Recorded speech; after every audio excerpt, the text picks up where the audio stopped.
Okay,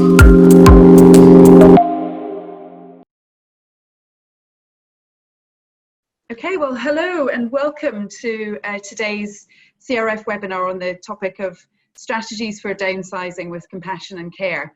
My name is Gillian Pillans, Research Director at Corporate Research Forum, and I'm delighted to be joined today by Ian Hunter from Bird & Bird, JC Townend from LHH, and Julianne Keeble from Honda. So really the purpose of today's session is to look at, across different geographies, government schemes are starting to come to an end as we progress through the coronavirus crisis, and we're starting to see the fallout, the economic fallout of what's been happening over the last 6 months. So as HR professionals, we need to be prepared to manage the job reductions that we might expect to play out over the rest of the year and into next year in a compassionate and effective manner. So really the purpose of this session is to discuss some of the practical considerations around managing redundancies, how we in our organisations can do that best and really treat our people fairly and achieve the best possible outcome, both in terms of being fair to those who are leaving our organisations, but also to maintain the commitment, motivation and engagement of those who stay. So we'll be coming at this topic from multiple angles. We'll be looking at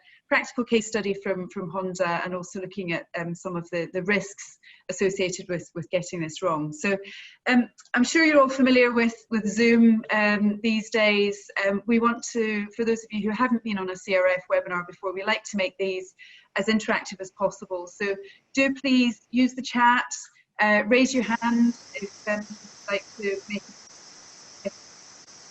If you're not speaking, if you can keep on mute to avoid any background noise. Just to say, we will also be recording this session and we will be sending both the video recording and summary notes to all attendees after the event. So that will be available to you. I think that pretty much covers it. Without further ado, can I hand over now to Ian? So Ian, the exam question we set you is, you've led and guided many organisations through these kind of situations. So it'd be great if you could share a little bit about what you see as the common sort of pitfalls and risks of managing redundancy programmes, and what are some of the practical steps that we can take to avoid getting tripped up. So over to you, Ian. That's very kind of you, Gillian. Thanks very much. And gosh, I guess I've been handling redundancies for about 30 odd years now. I know you're all thinking, with my boyish good looks, how could that possibly be the case? But it's true. And I suppose looking at the title here, handling redundancies with compassion, I mean, goodness, I would have thought at a human level that's something we would all aspire to. But in my experience, there are a couple of good commercial reasons as to why that's the approach you could take. In my experience, probably two major problems that come with a badly handled redundancy process, whether it's collective or individual. I think first of all, you end up with legal and administrative problems often, and I'm sure you're all familiar with DSAR applications, which are often a sign of frustration with a process on the part of the employee. And of course, the second thing is if it's handled badly, you can end up with long-term resentment, both with remaining employees and those who have departed. So you can end up with a talent retention and talent attraction problem. So look, what I thought I would do would just share a few ideas that I picked up over the years on the battlefield.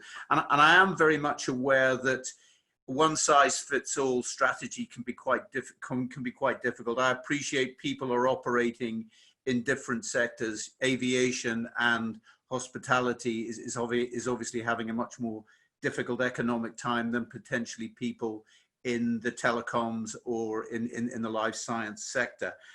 But anyway, here goes. Here are a few things perhaps to take away. I suppose the first thing, whether you're dealing with collective or individuals, is remembering that you're dealing with individuals and that everybody's different, and that you need to, once you've looked at the legal side, you need to apply your strategy to the individuals. So some employees will be frightened, some will be depressed, others will be angry. And much will depend with the individual on in my experience, how likely they are to find future employment quickly. What does the future look like? But think about the individual. Are they a confrontational person? Are they realistic? Are they fatalistic? What does their partner think? Is their partner more difficult? Are they following them? Do they have friends, dare I say it, who are either lawyers or HR directors who may be able to give them some input? Do they have the resolve and do they have the resources to fight? All worth feeding into the computer as you try to work out how you're going to deal with it. I think the second thing as well is, in terms of trying to make it go smoothly, is are you able to confidently and transparently rationalize the reasons why you're going to make those redundancies? And of course, we've all seen the great approach from the Airbnb CEO. Because in my experience, employees find it a lot easier to manage if they think there's an economic rationale for why they're going, rather than something to do with their personal performance. It's easier for them as individuals to explain to themselves and to other people. Now, of course, that can be much easier to do if you're closing a complete site down, if you're closing a plant, if you're leaving a particular country, or you're moving your operations to a low-cost jurisdiction where everybody's going. Where it can become more problematic is when you're simply reducing the size of the workforce, and therefore you need to create pools in order to decide who's going and who's not going. And again, it's well worth giving thought to the selection criteria. In my experience, again, the more objective you can make it, the easier it is for the employee to understand. The less subjective, the less debate you have. So again, thinking about that quite carefully can often be important. I fully appreciate that when you're trying to get a balanced workforce, you may need a selection criteria that gets you to where you're going. But within those constraints, it's well worth trying to approach it on that basis. Probably one of my biggest pieces of advice: choose carefully who's going to manage the process. Who's going to have those conversations? Are they a trustworthy individual? Do they have the right competencies? Are they connected with the decision-making process? And again, if you're looking, for example, at board level terminations, and many of you will be familiar with those, in my experience, where it goes badly is where the CEO decides they want to get rid of somebody on their main board group, but they decide they're not going to deliver that message. Even if they were involved in recruiting the individual, and they decide to outsource those awkward conversations to someone like one of you who's listening on this call. And then that's often when I see things going wrong. The individual can end up being very angry, and the whole process becomes more difficult. As I said, you end up with legal and administrative problems you might have been able to avoid. So think carefully about who's going to do that. And then, of course, how are you going to handle those meetings themselves? How they're conducted? Are you properly prepared? Do you have the scripts ready? Does everybody know what they're doing? Do you have the documentation ready? And of course, we now have the additional problem with the COVID-19 position. You may end up having to deal with these things by way of Zoom calls rather than face-to-face. So again, tailoring the process as much as possible to reduce the amount of disruption. Next thing, particularly if you're looking at collective consultations, have you got sufficient resources and have you planned the process properly? In my experience, often people outside that process can make the business decision to do something, but you and HR are there under the pressure to try and sort things out quickly. Remember, the employees are likely to be very unsettled if you're doing something like this, particularly if you're doing a redundancy process at high speed. So it's very important before you kick off that process that you've done all of your groundwork, that you've got your communication process right. So if you're doing a collective process, have the FAQs been, who's going to do the FAQs? If you're going to have meetings with trade unions or employee reps, have you got people lined up who are able to come back quickly and manage the process, keep the whole thing moving? What are you going to do about the employees placed at risk? Are you sending them home? Are you keeping them in the office? Have you thought through what happens if they start talking to those who are staying there? Have you thought through all of the disruption that might occur? Do you have enough HR and legal support available to manage everything that you're being asked to do? So we had a situation where the business, it was actually the decision was taken in the US to make 150 people redundant, most of whom had protection against unfair dismissal. So we ended up thinking we're going to have to do roughly 3 meetings for each individual. Do we have enough people to do that? Well, we've got 3 people. Well, that's going to be difficult. So again, working through making sure you've got the right resources. Do the employees know how to accept an offer if it's given to them? How will all of that process work? Try and avoid divide and rule. So what I often find happening at a senior board level, a senior director goes, someone perhaps in HR is handling the process, but they decide to go and lobby their other friends on the board to see if they can get a better deal. The whole thing then becomes confused. So make sure you know who's in control, the employee knows in control, and so that there's no divide and rule. Have you contingency planned if things start to go wrong, particularly doing a mass redundancy? Have you thought through the things that could go wrong, and are you ready to deal with that? Do you have PR lined up? So again, when we do cross-border structurings, we often have difficulties in places like France where they are local, the local mayor become involved, the local press, the local politicians. Have you lined up and thought how you might manage those sorts of situations? And my last one, I suppose, to think about is focusing on how you can help the employee. What I do when I'm acting for senior executives, I always say to them, listen, what you need to do is not look back, look forward. And I think it's the same when you're trying to help employees, trying to encourage them to look to the future rather than the past.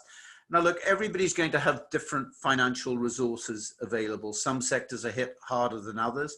Employees will have different legal and statutory rights. Some of them will have contractual redundancy policies, and there'll be things in law that you need to follow. But what else can you do to help those employees? So the sort of things to think about, if you're a listed company, are there options that you could give them the discretion to exercise and take with them? Can you give them a reference? That's again an important thing. Could you hand over the mobile phone and the laptop? Very important when people are looking for other jobs as they go forward. If they've got restrictive covenants, is that something that you could lift to help them find another job? They've got healthcare, often that's a main concern for people. Normally with healthcare policies, they need to be renewed once a year, so the employee can stay on that policy till the renewal date. Again, cost the employer nothing, but it's a sign of goodwill and thought that you've put that in place for the employees. And then finally, think about supporting outplacement to support the individual going forward. Hopefully I've done that, Gillian, roughly within time, not counted too far over, but I'll pause, like we can take questions at the end or whatever works for you. So yeah. Thank you all for listening to me. It was a quick run through, but I hope it was helpful. Thanks, Ian. That was really, really practical, and you know, I think hopefully will be really helpful to people. I mean, you know, one of the things that really struck me about what you said is that sometimes the things that make most difference are not the most expensive, and I think we'll be coming back to that through the course of this session. We'll pause for a second. If anyone has any questions, or please also feel free to share any stories that you would like to share of your own experience, and please, you know, do that in the chat, or feel free to bring yourself off mute to share that. But while you're perhaps pondering any questions that you might have for Ian, one thing just to point out, Ian, is that you've put together a very practical guide, a document that covers various jurisdictions that we will be sharing after this session. So you know, that there's lots and lots of really useful practical tips in there, but also for those, we've kept this general because we're conscious that people on the call will be in different geographies, but there's much more specific information about different jurisdictions in that document that we'll be sharing later. Okay, so we'll come back. We'll have more time for questions as we go through the webinar as well. What we'd like to do now is really turn to a very practical example of how some of these challenges played out in practice. So delighted to have Julianne Keeble from Honda here. Honda has a long history of manufacturing in the UK at a factory in Swindon. But there's, I'll leave it to Julie to tell the story, but there's a huge amount of change going on there over a multi-year project. And there's some really fantastic lessons learned from how you've handled that whole situation, Julie. So I'll hand over to you to share the Honda story and the key lessons learned. Thank you. Great, thanks Gillian. I'm going to share my screen. I've got some slides to share with you. So I'm hoping that this will work and go to plan. You can let me know when you can see my screen, that would be great. Yep, all good. Great, thank you. Just trying to get it to go on to presentation mode. Here we go. So thank you for inviting me to share the Honda of the UK manufacturing story, which is still underway. As Gillian's mentioned, it's a multi-year project. I've got a little bit of an introduction for you in terms of who Honda of the UK manufacturing are. We call ourselves HUM, which is a bit of a strange one to get used to, but I'll refer to that through the presentation. Possibly I'll fall into that colloquial language, so bear with me if I do. So I'll quickly move on. I've got a video to play, and it gives an impression of what it's like to work on the site and a few key facts. So in the absence of having sound for that video, I'll talk over some of the key points as we go through. So as Gillian mentioned, we've been in existence in Swindon for over 30 years and have grown significantly from when the first turf was dug until the closure, which will be next year. So I'll play the video and I'll do some talk over for you. So this video is a very brief introduction which we use in our reception building normally when our offices and factory are open as normal. So as it says, we are a fully integrated car manufacturing facility. So there's very little that comes in built, it's all built on site. This gives you a view of what it looks like to work in the factory and see some of the technical and automation, technical abilities that are needed of our associates, and also the automation that's in place as well.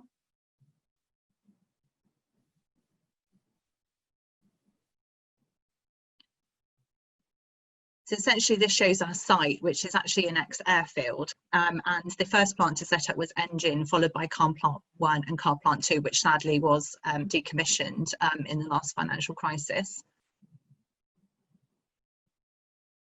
So the first turf was dug in 1985, and within 12 months we were doing inspections of engines for Rover at the time.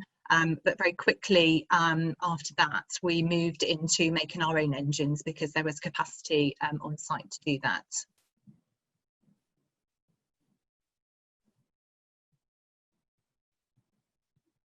So in 1992, the car plant 1 became fully operational and we began producing the Honda Accord, which some of you may or may not know. It's not available in the UK anymore, but we went on to produce a number of different models right through and including the Civic Type R. And in 2015, we celebrated the production of our 3 millionth car. In January coming, we would have achieved 4 million cars. So we're not the biggest factory in the UK, but certainly producing quite a number of vehicles. So that was just a very brief introduction for you. I hope that was helpful to just give you a little bit of insight into what it's like and the history of the site that actually is now closing. Let me take you through what that timeline looks like. So the proposal closure announcement came in February last year when Honda Motor, our parent company based in Japan, announced a global restructuring of all of its manufacturing operations and its proposal therefore to close the Swindon site. Confirmation of that came in July 2019. So we had quite an unsettled period between February and July because there was quite a lot going on to try and see what could be done both from a national task force perspective and from a a local union perspective to stop that closure happening and to try and save the plant. The production won't cease until July next year, so there's a 2-year period between that confirmation of site closure and the production actually ceasing. The business will continue for a period thereafter until July 2022, but that's really about decommissioning of site and going into the handing over to liquidators. So for most associates, there's been over a 2-year period of notification that they're being made redundant. And I say it like I'm not one of those, but obviously I am. Moving on, what I wanted to do was share some of the challenges that we have. Now, some of the challenges we have, I think, are common. So I think that the scale of the closure is quite unique to many, but the challenges are quite common. So I think just referring back to what Ian was saying, a number of these resonate. So obviously maintaining that associate motivation and retaining those associates for that 2-year period has been a major focus for us, particularly when we're seeking to protect the product quality and working in a complex manufacturing business and with complex processes. We also had multiple stakeholders, which I think will be the same. There might be different stakeholders, but multiple stakeholders to manage. So our Japanese parent company, the National Task Force, which was set up by the government in response to the closure. We're unionised, and also within the supply chain and the socio-economic impact thereof. Many of the organisations in the supply chain are affiliate Honda businesses. We have a long-serving, highly skilled workforce, so many of our associates are 25, 30-year service, only ever worked in the car factory, and their skills are not necessarily easily redeployable. Like many, most recently we've had to adapt to virtual delivery and have had to communicate a lot of detailed information to a very large workforce, which has been a challenge for us. And securing buying and investment, and particularly for us, this was about securing buying and investment and an understanding from our Japanese parent company of what we needed to do to support our associates in this instant, and then more so locally in terms of the investment to provide support to our associates. So what it's done for us is been able to allow us, that 2 years has allowed us to create a really comprehensive support programme and agree a number of principles. So essentially the associates are our top priority. We've said that for, you know, it's easy to say, we're demonstrating that through what we're doing. We've been very careful in terms of which partners we engage with to make sure that they're aligned to what we're trying to achieve and the level of support, that everything that we provide is available to all, it's relevant, it's accessible, that we're supporting our managers and our leaders, and also that we're continuing to monitor and understand and temperature check in with our associates on how they're feeling. So what that led us to do is create a multifaceted support programme, which we call our Associate Support Programme. And there are 4 pillars to the programme, which you can see here: wellbeing, career transition, training and development, and financial and retirement planning. So we tried to make it a very comprehensive investment where we're prioritising our associates and showing them that we care and implementing these with some compassion. So the wellbeing support, we partnered with CRF. Many of you may have already have EAP schemes in place. There was a 24/7 helpline, which we've continued to advertise, but in addition we had drop-in sessions, on-site counsellors, we've expedited our mental health first aiders training, and we've instigated a number of additional wellbeing events. It's something we already did, but we've targeted those slightly differently. For career transition, we have partnered with LHH. We have a full suite of support available to associates, and we've done a lot of manager and associate briefings. I'm going to come on to say more about this one in a moment. Training and development opportunities. Here we partnered with local colleges and the local task force. So a lot of work with the local task force, who report into the national task force, which is typical in the situation where you have such scale of redundancies. We implemented resilient training, and I could give you a whole nother presentation on what we're doing on training and retraining. I would be more than happy if people wanted to contact me to share a little bit more information about what we're doing there. And then for retirement and financial planning, we've partnered with Deloitte and Wren Sterling to support with independent financial advice appointments for every associate, pension workshops, and also lots of online training that's targeted at every associate regarding of what age they are and whether they're planning to retire or not, just to give them that financial and retirement planning input. So that ultimately what the message here is that it's a comprehensive, rounded package rather than solely focused in one area. And it's about not just saying we care, but showing that we care by investing in this so our associates can see and feel that. So I'm going to talk a little bit more about the career transition side because it would take me a good couple of hours to go across all of the areas. So as I've mentioned, we partnered with LHH. We've made everything as relevant and accessible as possible and made it available to all. And this is really about making sure that we are preparing and are equipping our associates as much as we can for life after Honda. So the activities that you see listed here go right through from having an on-site career transition centre, which again I'll come on to give you more information about that in a second. Everybody had the opportunity to attend a briefing session. Everyone's had the opportunity to attend a diagnostic session already with a career coach. We're now having, since come back from lockdown, we've now relaunched the workshops and the further career coaching sessions, and people can have up to another 5. So what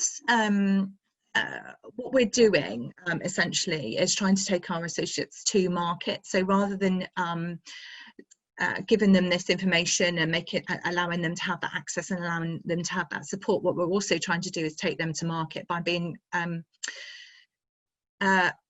engaging, and LHH are a partner with this, engaging with as many different employers as possible that could be recruiting for the skills that our associates have. So we're focusing on targeting employers, having very focused events, utilising the digital talent exchange. And above all, one of the things that's been really helpful in working with the task force is understanding what the local employment market looks like and what the outlook looks like. So we've engaged with them in terms of understanding what the industrial strategy looks like at a local level, but also understanding what the likely investment is from other companies in the area, what skills they'll be needing, so that we can feed that into the career transition support, but also our retraining offering. So I mentioned the Career Transition Centre. We're very proud of this. Unfortunately, it's closed right now for obvious reasons. But what you can see here on the left-hand side is that what we tried to create was a space that people could just drop in to speak to LHH. They were on site. It was open for every day, typical office hours, and sometimes for shift workers as well. It is closed at the moment, but I think what's been positive about that having been open for some months was that people got an opportunity to engage with the LHH team, and therefore feel more comfortable calling and virtual dropping to those individuals now. On the right, you can see that we had a very successful employer event. So we've had some associates that have left us right through from August last year through to September this year already. And for those individuals, we did a targeted employment event where they were only invited, and it gave an opportunity for 10 companies who were recruiting for the specific skills that we had, the associates leaving had, and from that there's been a number of successful appointments for those associates, so that's been really positive. But the key thing for us, if you can bear in mind that many of the long-serving associates wouldn't have done a CV for a number of years, had an interview for a number of years, worked anywhere else potentially, actually entering into this sort of environment, having these sorts of conversations was something that was quite alien to them, so we needed to make it as comfortable as possible. So just a little bit of feedback that we've had. So in terms of our successes, the introductory briefing, we had a 99% attendance of our associates. So 99% of our associates attended an hour-long briefing to share the associate support information. 96% then followed up and have had initial one-to-one career coaching session. And for those that have attended workshops, we've had a really positive 4.5 out of 5 score for the workshops. So we're continuing to get positive feedback. I won't go through all of these. It's just to give you a flavour that what's been important to us is an LHS, an example of one of our partners, that we select partners that are aligned to our approach, and it was part of our decision making that we wanted people that were understanding of our environment and could work with that environment and the challenges that it brings. So it's really about making sure that people felt comfortable accessing the service and that they got reassurance and they felt that they could ask the questions that they needed to, even if they were very basic questions. So what are we learning? So clearly we're still in the process. What have we learned? So we learned there'll be surprises. We've had a couple. We've had COVID, which is the obvious one, but we've also had nice surprises along the way as well, in terms of the smooth partnership that we've had with our union. We've had press leakage, which we've had to deal with. One of the ones that's been interesting for us is the length of the denial stage that we've had from some of our associates. So because it isn't happening immediately and it's some way off, associates are, up until very recently, we've still had quite a number of people in there, this isn't happening, this isn't going to happen stage. So that's been something that we didn't expect. Maintaining pace with multiple stakeholders has been a challenge. So particularly where those organisations may not necessarily be used to working with business at a pace that certainly Honda like to work at. So that's been a challenge for us. Encouraging associates to access the support. So this is a little bit aligned with the denial stage, but also just making it as comfortable as possible for associates to engage in what's available to them. Media engagement, so obviously it has generated a lot of media interest, and I guess the lesson learned there is about us probably being more proactive and supporting with more positive messaging out rather than just waiting to be reactive. Well-being of the HR community, so we've all been really busy. We worked all through lockdown when majority of the associates were furloughed, yeah, just being mindful that actually we need to look after ourselves as well.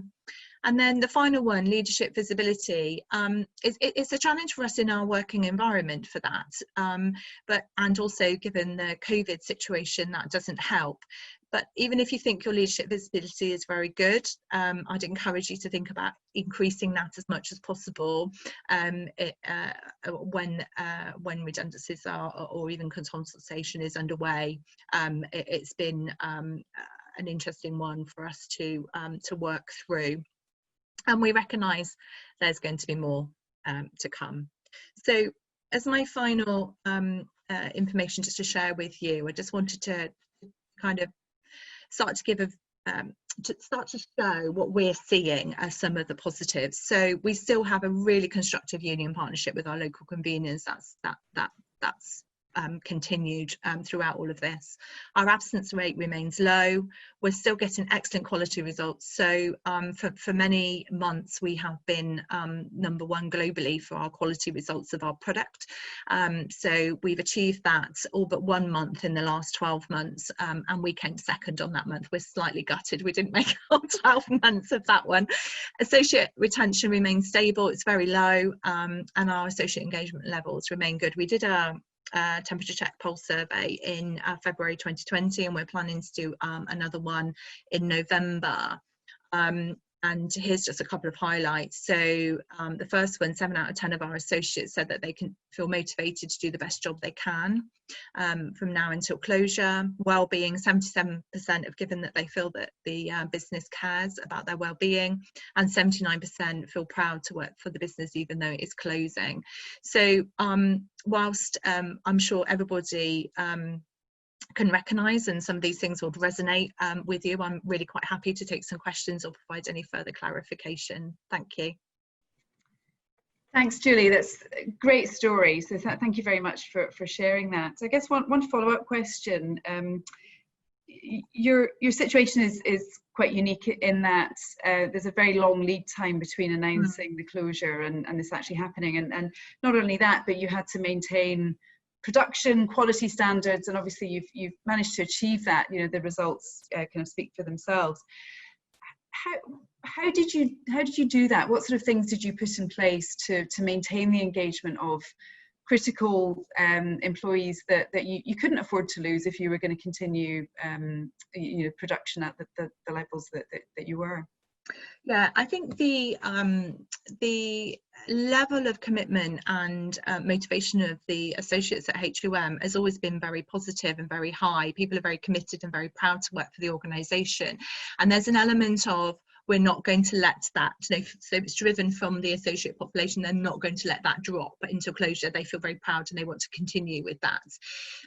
There's been financial elements to that as well. So in the initial stages, there was some retention bonuses just to support and keep people in place whilst the consultation was ongoing, and also the negotiation of the redundancy package. So there was an element of that financial piece there. I think increasing the leadership visibility was certainly one of those, and having the briefing, the regular communication with all of the associates. So one of the things that's quite hard for us to do is communicate to the production associates who are working on shift. They're very busy. We produce, you know, at the time of announcement, we were producing a car every 69 seconds. It's slightly less than that now, but every 69 seconds. So very tight deadlines for them to work to. So stopping the line is a big deal for us. We, you know, as an organisation, it costs money, but we stopped the line to make sure that we could communicate to associates and make sure that they fully understood what was going on and what the next steps were. So we did that on a very regular basis to stop the line and make sure that we invested giving that time to the associates, and I think that made a really big difference. Okay. Specific question in terms of leadership visibility. Can you share just some specific examples?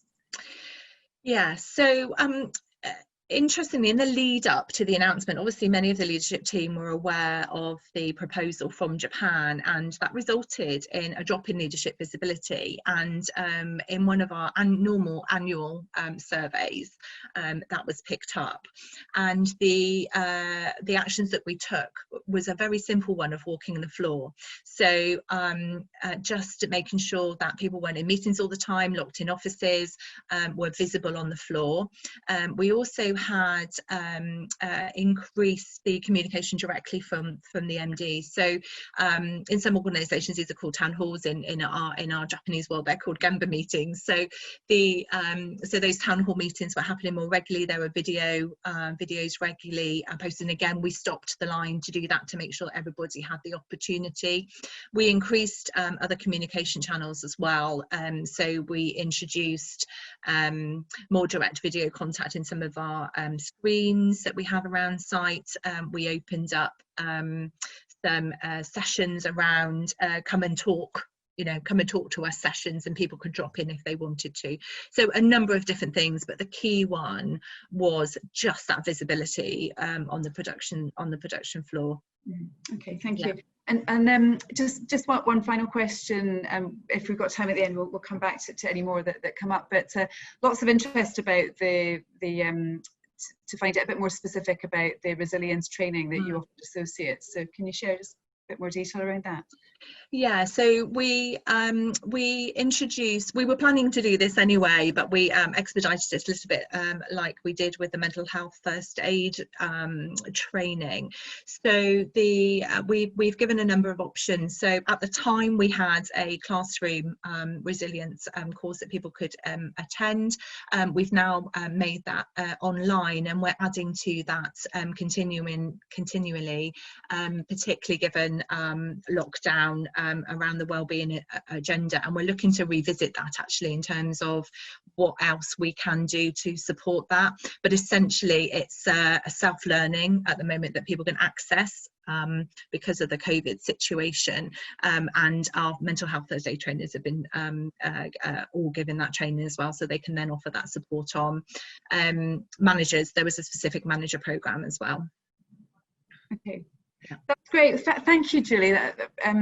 I'm sure everyone will have found that incredibly useful. Again, very practical. So really appreciate you sharing that story.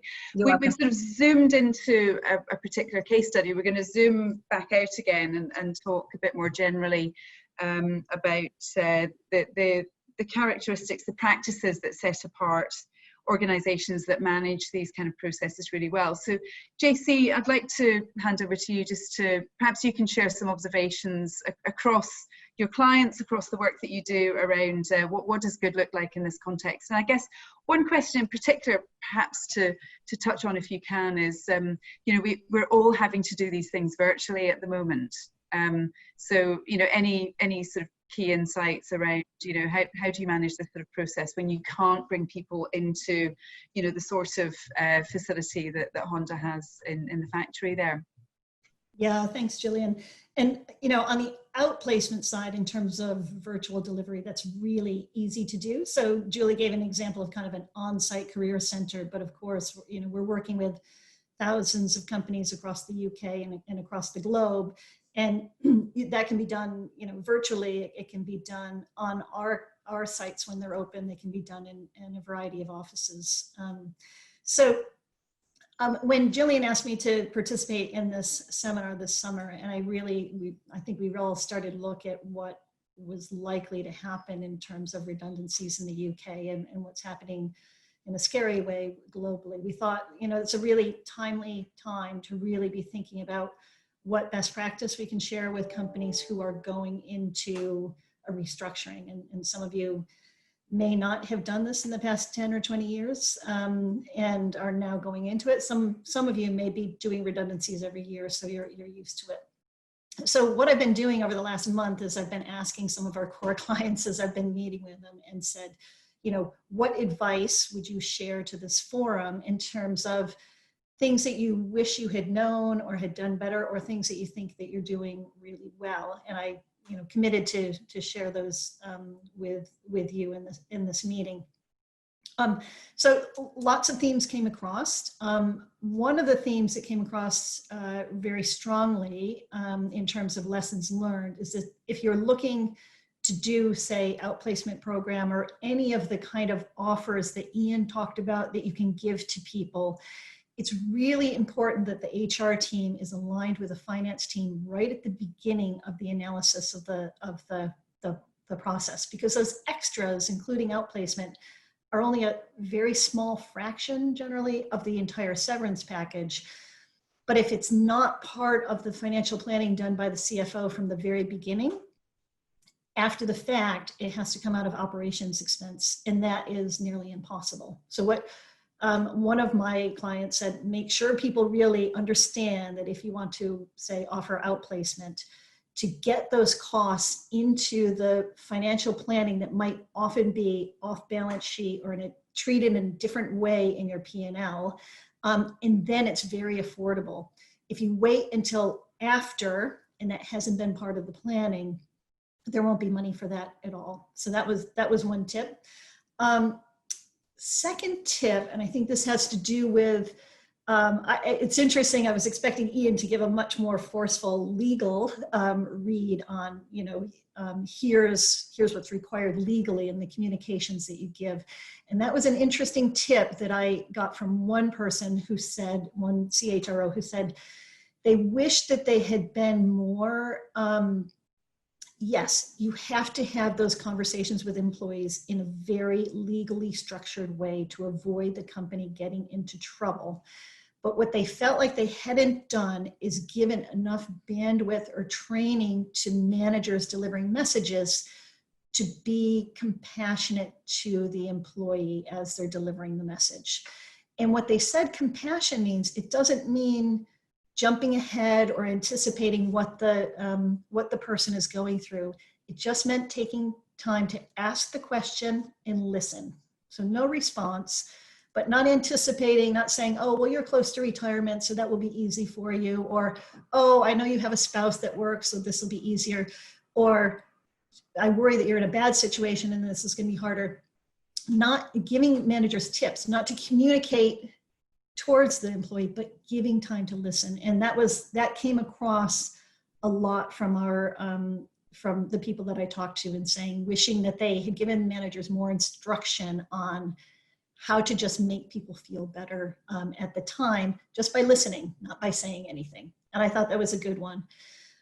Ian talked a lot, and Julie did as well, about how some initial reactions are people they're angry, they're in denial. So the very first communication is the thing that needs to be planned the best to start the process of having people acknowledge why it happened and not be angry at the company. I think if you are able to offer outplacement, that is the next stage in the development process. So there's a lot of people that come to us who are angry, upset, scared, and being able to come to a third party and talk to a coach, we find very quickly they start to get out of that anger, because they see redundancy happens to a lot of people. It's not just the company, their company making a mistake or doing something wrong. But we do see people transition very quickly from this anger and frustration to kind of hope and looking towards what's next and what's in the future. So I think that is something that's provided. The next tip that I got is one HR lead said they were so focused on the redundancy and the pain that they were going to have to go through that they didn't spend enough time on the survivors. So those people that were going to be left behind. And they said right from the beginning, as they were looking at this pain of the redundancy, they realized that what they should have done at that same time is already starting to think about the people that are left behind. So they said, excuse me.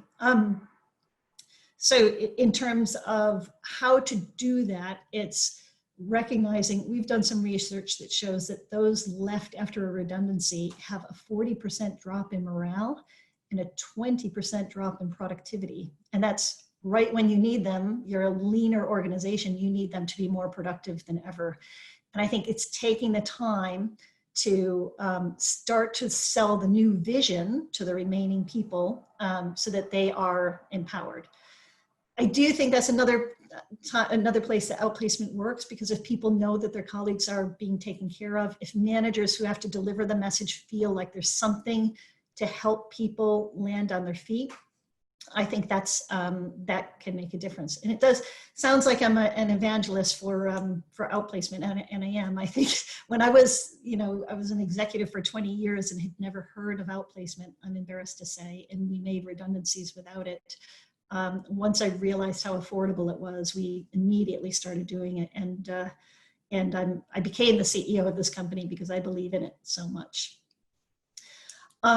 So another conversation I had was about voluntary redundancy. So when I talked to many CHROs and companies, some companies have only offered voluntary redundancy up until now. They've always had an agreement with their union that will always be a voluntary redundancy. Some are now having to go for the first time ever to compulsory redundancy. And there's a question about how to do voluntary redundancy right, and we've written some pieces on that, so I won't go into it here.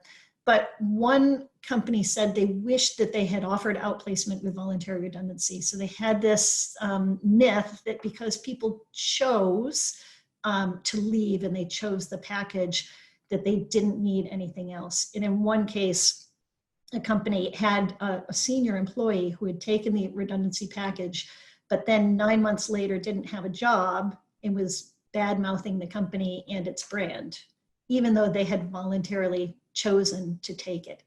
And I think the challenge is employees don't know what they're getting into.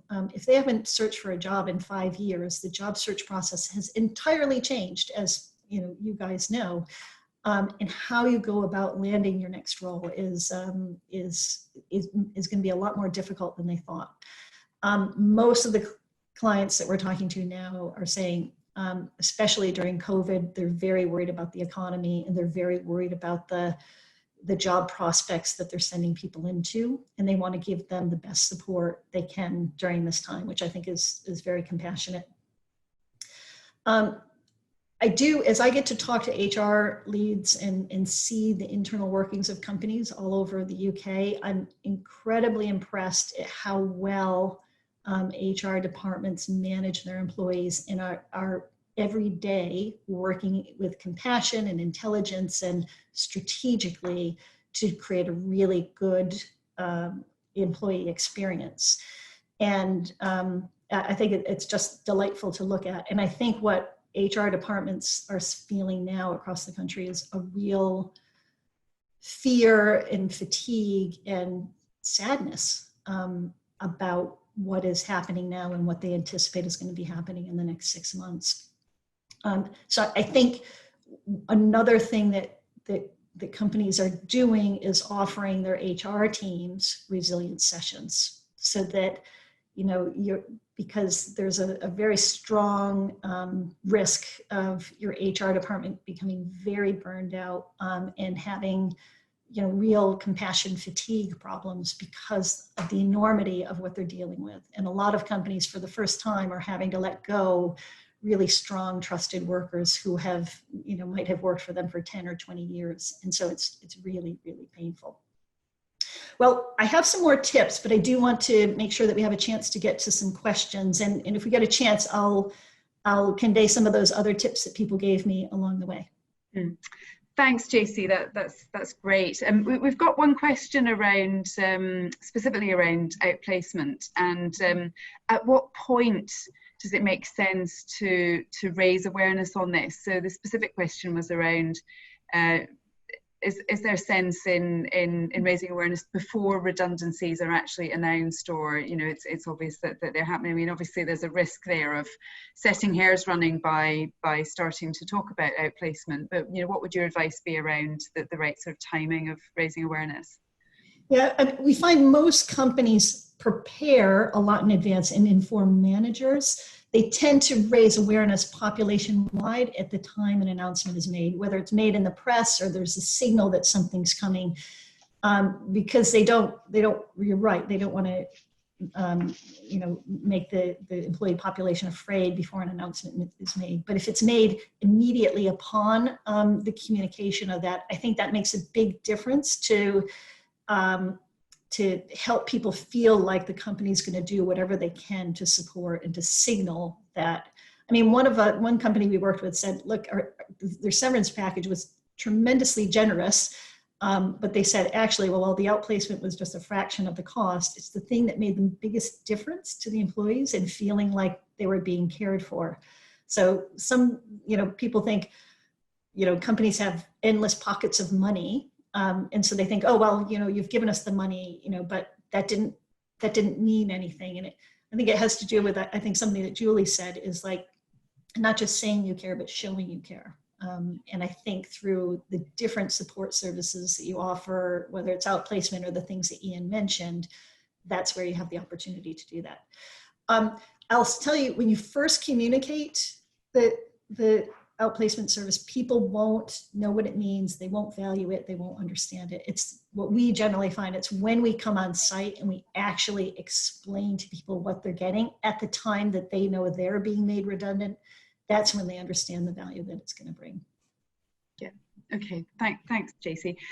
I think just before we've got a couple of minutes before we're due to finish, but I would like to bring us back to talking about the employees who are left behind, and you know, to pick up on your point, JC, about the drop in engagement and this feeling of trauma that perhaps people are left as a hangover from these experiences. So just briefly, any top tips in terms of dealing with that? And it'd also be good if we still have Steve Buck from Glint on the call as well, might want to just add a comment as well in terms of maintaining engagement. You know, are there practical steps that we can take to think about those who are left behind? I think my top two tips are, yes, resilience training. And then I think it's laying the new vision. So I know it's difficult to lay an exciting new vision when you're seeing your colleagues be let go, but I think helping employees understand that redundancy isn't just a cost-cutting measure, it's making the company lean for a to start to grow in a strong future. And the sooner that you can put together that vision, I think the more it gets people thinking about change and transformation rather than just the pain part of redundancy. And it's back to leadership, visibility and communication is absolutely essential. Yeah. Steve, any thoughts to add to that? Yeah, sure, Gillian. And you mentioned we're all doing this flexibly earlier on. Yes, I am sitting in the back of my car in case there's any doubt about that. So, Glint, we've now got to 7 million data points that we've been measuring since the beginning of the pandemic, which is solely surrounding our clients that are surveying their employees, but at the beginning of the pandemic, and now looking at things like post-furlough, looking at the end of redundancies and layoffs, as we've been talking about today. And we've definitely seen a big decrease in the amount of connection that people are feeling. We've talked a lot about that today. But that's, in terms of top tips, in terms of people who have been left behind, really the main thing is get the insights. If you're not asking them, you're relying on gut feel or speculation at very, very best. Get the insights to help you make those decisions. The next thing is build the right habits. So helping people get into the habits of having conversations with employees, sometimes around potentially things that might be quite emotional in nature. A lot of HR people have focused in the past around really only talking about KPI driven conversations, and now we're trying to shift it so that managers are able and upskilling to ask about things like, how are you doing? How can I support you at this time? And with that in mind, then, one of the things that we've really found from our research is that helping people set effective goals and prioritize their work, particularly if we're seeing increased workload as the layoffs really start to bite, but also not to forget about things like learning and growth. So we know from any engagement survey that learning and development and career opportunities is a huge driver of engagement and a huge driver of retention in organizations. As organizations have now, I guess, selected the people that are staying, however that might have been, it's very, very important not to treat them as a commodity anymore. They'll be feeling very vulnerable, as we've heard from a number of people today. And focusing on their career opportunities, their learning and development, is going to be critical to bringing that sense of connection back on board. So yeah, I've never done those tips in 2 minutes before, so hopefully that's condensed it enough for you in the interest of time. Well done, Steve. Steve, thanks very much for that. Just to say, we will be sending some other materials with the notes from this call, so including some top tips from Steve at Glint and other relevant materials. So we've had a full load of questions just as we come up to the top of the hour. Unfortunately, we're out of time, but thank you so much for your engagement on the call, for all your questions, and a huge vote of thanks to our speakers, Ian, JC, Julie. Thank you very much, and we'll be in touch soon with the recording and the notes. Thanks, and enjoy the rest of your day. Thanks very much. Thanks. Bye now. Thank you. Thank you.